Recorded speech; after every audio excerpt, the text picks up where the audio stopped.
Pukul 21:06, pulang, mobilku pelan melewati gerai toko kue Miranti. Toko itu seperti toko-toko lainnya sepanjang jalan Margonda sudah tutup, hanya lampu papan nama tokonya yang menyala, terlihat keren di antara toko-toko lain. Miranti baik sekali memutuskan untuk tetap menggunakan nama ibu di sana, WH Bakery. Meskipun 100% kepemilikan toko tersebut sudah di tangannya, Miranti bahkan masih menyisihkan sebagian besar uang untuk Dede, royalti dan lain sebagainya. Kak Tania pokoknya baru setuju. Miranti membujukku habis-habisan di email agar aku mengizinkan Dede menerima transfer uang tersebut. Miranti benar-benar gadis yang baik, sekian lagi di antara anak-anak kelas mendongeng yang mewarisi muka dan tabiat semenyenangkan dia, termasuk bakat dalam berbisnis. Aku menghela napas panjang. Kebaikan itu memang tak selalu harus berbentuk sesuatu yang terlihat, tak selalu dalam bentuk uang dan materi. Dia berbagi banyak hal hanya dari sikap dan tabiat yang dicontohkannya. Anak-anak di kelas mendongengnya bisa menjadi saksi atas segala kebaikan itu. Dan itu terkadang jauh lebih berharga dibandingkan bantuan uang atau materi sekarung. Aku mendesah, teringat kalimat itu, kebaikan itu seperti pesawat terbang. Tania, jendela-jendela bergetar, layar TV bergoyang, telepon genggam terinduksi saat pesawat itu lewat, kebaikan merambat tanpa mengenal batas, bagai garpu tala yang beresonansi, kebaikan menyebar dengan cepat. Cuaca malam hari di luar amat cepat berubah. Di langit, hanya dalam waktu 5 menit, awan hitam yang sejak sore membungkus langit kota Depok tersaput entah kemana, bintang gemintang satu demi satu mulai, malu-malu, bermunculan. Ditutup dengan kehadiran purnama bundar yang indah. Aku tersenyum. Jika hasilnya nanti buruk, jika pembicaraan ini berakhir menyakitkan, setidaknya malam ini langit terlihat amat menyenangkan, sedikit banyak akan membantu mengobati luka yang akan ditimbulkan dari pembicaraan ini. Tahun kedua menjadi mahasiswi Commerce News, aku memutuskan mulai membuka diri untuk berteman lebih dekat dengan cowok sekampus. Dan itu menjadi kabar baik bagi cowok-cowok impulsif tersebut, kecuali bagi Johnny Chan, namanya sudah masuk blacklist abadiku. Entah jika di dunia ini cowoknya hanya tinggal si tampang artis itu. Lagi-lagi senang dengan perubahan tabiatku. Meskipun di sana-sini ia semakin banyak mengeluh tak mengerti. Kau memutuskan membuka diri, Tania. Tetapi kenapa kau berkali-kali menolak ajakan mereka makan malam dan sebagainya? Kau sudah bilang oke mau ikut makan malam. Kenapa kau malah nggak datang? Maumu apa sip? Semuanya ada proses, kan? Dan mereka tak ada satupun yang mau sabar dengan proses tersebut. Lagian terserah aku, mau datang atau enggak. Memangnya nggak boleh membatalkan janji. Sebenarnya penjelasan yang lebih baik adalah karena aku sering kali berubah pikiran. Semuanya menjadi absurd, bukan ragu-ragu atau pelintat-pelintut, tetapi karena memang itulah tabiat burukku sekarang. Berbagai paradoks itu, bilang iya tetapi tidak, bilang tidak, tetapi iya, terkadang iya dan tidak, sudah tak jelas lagi perbedaannya. Anne seringkali menatapku prihatin. Sejauh ini aku hanya berteman dekat dengan Adi, teman sejak ASEAN Scholarship dulu. Adi agak berbeda dengan cowok lain yang mendekatiku. Adi jauh lebih mengerti tabiat dan sikap berlawanan itu. Atau jangan-jangan apapun sikapku, Adi akan menerima apa adanya. Adi juga bersabar untuk tidak terlalu melangkah jauh, bersabar menunggu, bersabar dengan semua proses. Kami hanya berteman dekat. Sejauh ini, itu cukup menyenangkan bagiku. Adi bisa menjadi sopir yang baik, delivery man bisnis kueku, tukang fotokopi bahan kuliah, dan berbagai pernak-pernik lainnya. Kamu jahat, Tania, itu keluh Anne dulu. Ah, bukankah Adi baik-baik saja, bahkan merasa senang dan selalu menawarkan diri melakukan hal hina dina itu. 6 bulan kemudian, umurku 21, adikku 16 tahun, dia 35. Aku sudah bisa mengingat umurnya sekarang dengan lega. Ketika hatiku sudah maju dalam banyak hal, Aku memutuskan untuk pulang ke kota kami. Aku kangen ibuku. Lagi pula, sekarang tepat 8 tahun ibu meninggal. Jadi aku ingin ke pusara ibu. Aku dan adikku sudah bersepakat menjadikan hari itu istimewa untuk mengenang ibu. Adikku amat senang mendengar kabar itu. Semangat membalas seluruh email dan pesan tentang kepulangan itu. Dia dan Kak Ratna belum kuberitahu. Malas saja, toh nanti juga akan tahu. Adi yang tahu aku akan pulang ke Jakarta, memutuskan ikut pulang bersama. Aku bapi-bapi saja ditemani pulang. Setidaknya ada yang membantuku membawakan koper. Aku bahkan sengaja membawa lebih banyak koper saat tahu Adi akan ikut. Aku juga tidak perlu repot-repot mencari taksi saat tiba di bandara. Keluarga Adi yang kaya raya selalu menjemput anak tersayangnya di bandara. Pagi itu, saat tiba di bandara, Adi mengotot pada keluarganya untuk mengantarku terlebih dulu. Aku menyeringai senang pada rombongan keluarga Adi yang memenuhi mobil mewah itu. Rasain, padahal tujuan mereka berlawanan arah denganku. Yang satu ke planet Mars, yang satu lagi ke Jupiter. Keluarga Adi, terutama ibunya, menelan ludah. Memasang wajah, siapa pula wanita muda yang bosi sekali ini, mengatur-atur kehidupan anak tersayang mereka. Aku cuek bebek, memutuskan tidur sepanjang perjalanan. Siapa dia? Hanya itu pertanyaan Dede ketika bertemu dengan Adi di rumah. Aku hanya berkata pendelek, teman. Aku justru kemudian bertanya pada Dede bagaimana mungkin adikku lupa. Dulu pasti pernah ketemu saat Sweet 17, kan? Sementara Adi sudah buru-buru pamit pergi dari rumah. Keluarganya menolak untuk turun, dan masih menunggu di dalam mobil dengan tampang super sebal. Dede sih ingat, maksud Dede, tadi itu siapanya Kak Tania sekarang? Adikku memperjelas pertanyaan. Aku hanya berkata datar sekali lagi, teman, cuma bantu ngantar dari bandara. Portir deh, nggak lebih, nggak kurang, nggak akan kesini lagi. Aku salah besar. Adi ternyata datang berkali-kali ke rumahku esok lusanya. Aku sebenarnya malas berbincang dengannya, tetapi karena Adi dan adikku kebetulan punya hobi Lego yang sama, hobi basket yang sama, plus sama-sama begonya main basket, aku membiarkan saja Adi dengan nyaman berkeliling di rumah. Siapa tahu ada gunanya. Itu ternyata memang ada gunanya. Siang itu entah apa alasannya dia datang ke rumah. Aku sedang rileks membaca buku di teras belakang. Duduk di kursi rotan beralas bantal-bantal besar, menatap bugenvil yang mekar berbunga. Dede dan Adi sedang bermain basket. Adi bahkan menginap di kamar Dede tadi malam. Pagi yang tenang.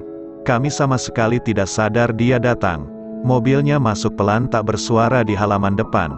Dia mengenakan kemeja lengan panjang berwarna biru. Melangkah ke arah suara gedebak-gedebuk di halaman samping rumah. Menyapa adikku, menatap heran Adi, siapa? Oh, ini Kak Adi, temannya Kak Tania, dia terpana.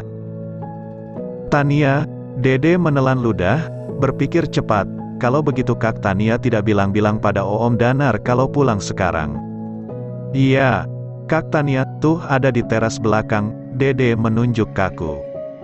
Adi beranjak mendekat ingin menggenggam tangannya, mengajak bersalaman. Tetapi dia tidak memperhatikan Adi, buru-buru melangkah menuju halaman belakang. Sebenarnya dia tidak melihat tangan Adi yang terjulur mengajak berjabat tangan. Adi hanya menatap salah tingkah. Beruntung Adi selama ini sudah terbiasa aku perlakukan begitu. Aku sedang membaca kalimat, hello, Bello, it's me, Picasso, isn't you a bit, and I'm brave, but you should know that I'm not asking for anything from you. Saat suara yang amat ku kenali itu menegurku kaku. Tania, 2 tahun aku tak pernah melihatnya, 2 tahun yang amat panjang.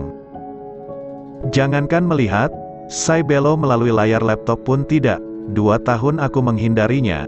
Meskipun perasaan rindu itu tetap ada, 2 tahun aku tidak tahu apa yang dia pikirkan atas perangai burukku waktu pernikahannya dulu, 2 tahun.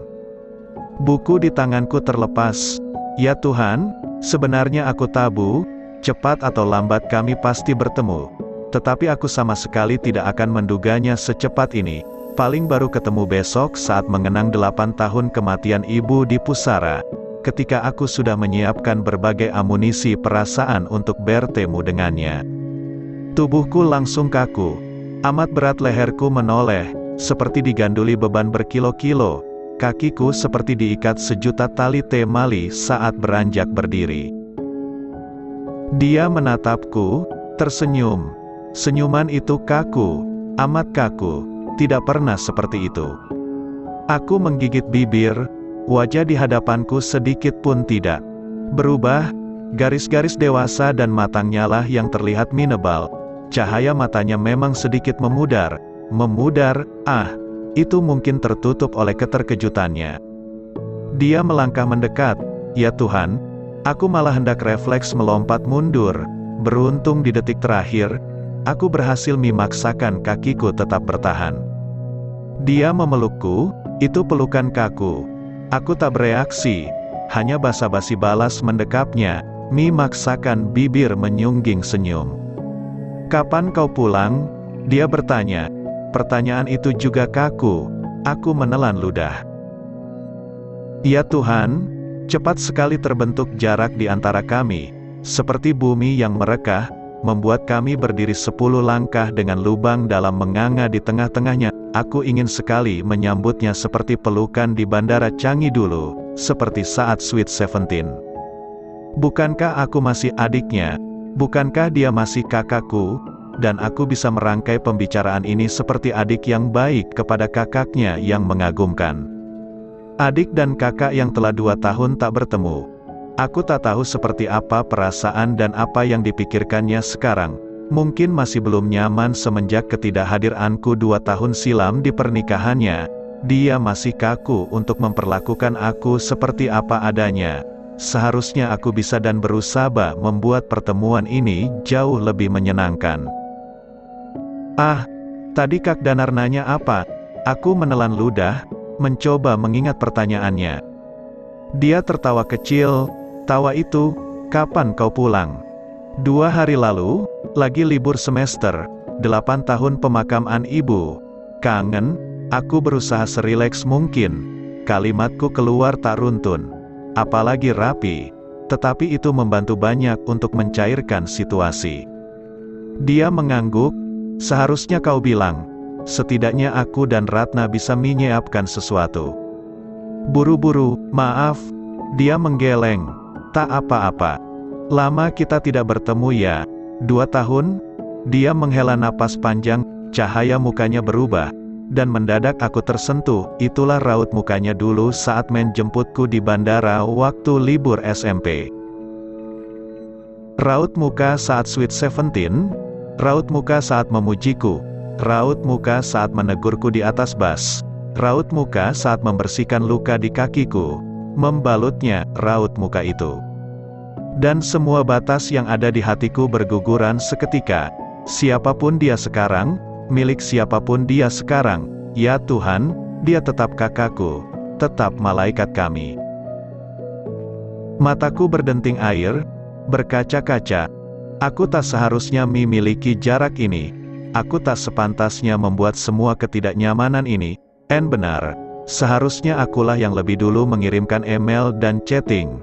Akulah yang mesti memulainya, karena semua masalahnya ada di hatiku. Lihatlah, cahaya muka itu amat menyenangkan. Aku bergetar melangkah, lantas memeluk dia sekali lagi dengan pelukan yang lebih akrab, dengan pelukan yang lebih baik. Pelukan seorang adik yang rindu kepada kakaknya, dan raut mukanya teramat jelas, rindu kepada adiknya yang pencemburu dan banyak mau tetapi tetap disayang sepenuh hati. Kau sungguh berubah, dia berbisik. Aku menangis. Meminta maaf atas semuanya melalui tangisan itu. Lihatlah, Tania yang dewasa dan cantik, Tania yang akan selalu membanggakan ibu, Tania yang selalu akan membanggakan. Dia melepas pelukannya, menatapku dengan pandangan bangga, berkaca-kaca. Aku berbisik syukur, pertemuan ini ternyata mudah. Kami makan siang di rumah, Adi membantu menyiapkan masakan. Dia memang jago masak, dan itulah gunanya. Sebenarnya manfaat Adi tidak itu saja. Yang lebih penting, dengan adanya Adi di sana aku merasa ada beberapa kenangan dan kekhawatiran yang langsung otomatis terproteksi. Aku mengenalkan Adi sebagai teman dekat. Adi dan Dede menyengir berdasarkan versi masing-masing. Adi menyeringai senang. Tidak percuma semua pengorbanannya selama ini, dia akhirnya naik pangkat dari teman biasa, atau sekadar kacung, menjadi teman dekat. Sementara Dede menyeringai tak mengerti menatapku. Kak Tania bohong, tetapi kebohongan itu membantu banyak pembicaraan di meja makan. Aku bertanya tentang Kak Ratna jauh lebih ringan. Dia bertanya soal bulan-bulan itu, 2 tahun yang terpotong. Pembicaraan itu belum seakrab waktu kami makan di Chinatown pertama kali dulu, tetapi itu cukup menyenangkan. Setidaknya aku bisa tertawa renyah 2-3 kali.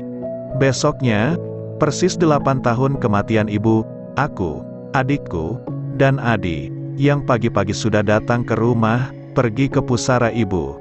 Dede membawa 4 tangkai mawar merah. Ini kebiasaannya. Adikku setiap minggu selama 8 tahun terakhir selalu datang ke pemakaman ibu, membawa mawar merah, mengadu, bercerita. Adikku dulu mengotot sekali bahwa dia bisa berbicara dengan ibu, waktu umurnya masih 8 tahun. Sekarang justru aku senang setiap adikku menceritakan hasil obrolan mereka. Tentu saja itu, bohong, tidak masalah. Adikku berbakat menjadi pemimpi besar. Maksudnya pujangga. Adikku juga tahu itu semua hanya hayalan. Tetapi bukankah itu menyenangkan, membuat kita tetap dekat dengan seseorang yang amat berharga, yang amat kita cintai. Ibu yang nun jauh di sana. Kepura-puraan seperti itu menyenangkan. 1 tangkai mawar untuk 1 orang, aku, dia, Kak Ratna, dan adikku sendiri. Adi, jelas-jelas dia bukan anggota keluarga. Itu penjelasan Dede. Adi menerima penolakan Dede dengan nyaman. Mungkin di otak paling tidak rasional Adi sekarang sedang tumbuh harapan, nanti, cepat atau lambat aku akan jadi anggota keluarga, atau esok lusa bisa bawa bunga sendiri. Aku tidak memedulikannya. Dia dan Kak Ratna datang 1 menit setelah kami tiba. Pusara itu dekat benar dengan rumah, hanya 500 meter mengikuti jalan besar kota kami menuju utara. Jika kalian terus ke arah utara, beberapa ratus meter lagi akan tiba di jalan akses. Tiba di bantaran kali tempat rumah kardus kami dulu. Tanah itu sekarang sudah ada yang membeli. Tidak tahu siapa, dan sudah disulap menjadi setengah taman. Tetapi pohon linden itu tetap berdiri di sana. Dia mengenakan kemeja warna putih, jeans belel. Kak Ratna juga mengenakan pakaian yang sama, tersenyum menatapku. Aku tersenyum menatap mereka, pasangan yang serasi. Tania, Kak Ratna beranjak melangkah mendekapku. Matanya bahkan berkaca-kaca, terharu atas pertemuan itu. Aku memutuskan untuk balas memeluk Kak Ratna dengan perasaan tulus. Kak Ratna sudah menjadi bagian keluarga, sudah menjadi kakak yang sebenarnya. Aku terkejut sekali waktu beberapa hari lalu Danar bilang kau pulang. Kenapa kau tidak melapor bahwa Tania pulang? Dede, Kak Ratna melepaskan pelukannya. Tangannya menjawil rambut jigrak Dede. Yang dijawil menghindar. Dede benci dipeluk atau dielus rambutnya oleh siapapun, termasuk aku. Biar surprise, dulu Kak Ratna juga surprise waktu datang ke Singapura. Aku membalas senyumnya. 104, lama tidak bertemu. Lihatlah, kau terlihat semakin cantik. Kak Ratna memuji untuk kesekian kalinya. Aku tersenyum sambil bersibak, agar mereka berdua bisa merapat ke pusara ibu. Kak Ratna melihat Adi untuk pertama kalinya. Siapa? Itu berarti dia tidak menceritakannya pada Kak Ratna. Aku menelan ludah, kenapa tidak diceritakan? Aku sekali lagi basa-basi mengenalkan Adi sebagai teman dekat, yang dikenalkan tersenyum senang. Dede menatapku sambil menyeringai, bohong. Tetapi adikku sudah buru-buru melangkah membagikan 2 tangkai mawar yang tersisa untuk mereka berdua. Karena Dede adalah kuncen, makam ibu selama 8 tahun terakhir. Adikkulah yang memulai acara peringatan tak resmi itu. Dede berdiri agak ke depan, berdeham, menatap semua. Aku menyengir, Dede memang berbakat memimpin ritus seperti ini. Ibu, kami datang hari ini, berempat. Dede bahkan tak perlu melirik ke arah Adi, yang protes. 8 tahun ibu sudah pergi, dan ternyata ibu tak sekalipun datang untuk menjenguk kami. Itu berarti ada banyak sekali yang ibu siapkan di sana, bukan seperti menyiapkan sarapan di kala pagi. Aku menyengir, dia juga menyengir. Itulah kata-kata yang diucapkan dia waktu membujuk adikku untuk beranjak pulang dari pemakaman ibu 8 tahun silam. Tetapi tak peduli seberapa lama lagi ibu akan menyiapkan banyak hal di sana, ada satu hal yang akan kami kenang selalu. Dari semua ini, adikku diam takzim, mengangkat kepalanya. Daun yang jatuh tak pernah membenci angin. Suara adikku tercekat. Aku menghela napas. Kalimat itu melirik ke arah adikku. Wajah Dede berubah dari muka anak kuliahan serba tanggung menjadi begitu teduh, menjadi begitu menyenangkan. Seketika hatiku ikut tersentuh. Dede dulu tak mengerti apa maksudnya. Kalimat itu bahkan terdengar menyebalkan. Dede bahkan mengibaskan tangan orang yang mengatakannya. Ibu, Dede hanya berpikir ibu pergi karena tak sayang lagi pada Dede, yang bandel, selalu malas disuruh, hanya main melulu. Dede tahu ibu dulu selalu sayang Kak Tania, jadi tak mungkin ibu pergi karena Kak Tania. Aku menelan ludah. Dia dan Kak Ratna juga berdiam. Tangan mereka saling menggenggam. Dede ternyata keliru. Ibu pergi bukan karena tak sayang lagi pada Dede. Ibu pergi untuk mengajarkan sesuatu. Suara Dede mulai serak, bahwa hidup harus menerima, penerimaan yang indah. Bahwa hidup harus mengerti, pengertian yang benar. Bahwa hidup harus memahami, pemahaman yang tulus. Tak peduli lewat apa penerimaan, pengertian, dan pemahaman itu datang, tak masalah meski lewat kejadian yang sedih dan menyakitkan. Kami kecil sekali saat ibu pergi, gemetar menatap gelapnya masa depan, takut bercermin pada masa lalu yang getir. Ibu benar, tak ada yang perlu disesali, tak ada yang perlu ditakuti, biarkan dia jatuh sebagaimana mestinya, biarkan angin merengkuhnya, membawanya pergi entah kemana, dan kami akan mengerti, kami akan memahami, dan kami akan menerima. Dede diam, lama, lantas menoleh ke dia, memberikan tempat baginya untuk menyampaikan sesuatu. Dia menggeleng, adikku menatap aku juga menggeleng. Kata-kata Dede sudah lebih dari cukup, menatap Kak Ratna. Kak Ratna tersenyum menggeleng. Kami bersama-sama meletakkan setangkai mawar merah di pusara ibu. Angin berembus lembut memainkan anak rambutku. Daun pohon Kamboja berguguran. Satu helai jatuh di pundakku. Matahari pagi menanjak tinggi. Langit cerah tak berawan. Biru, warna kesukaanku. Kami beranjak pulang.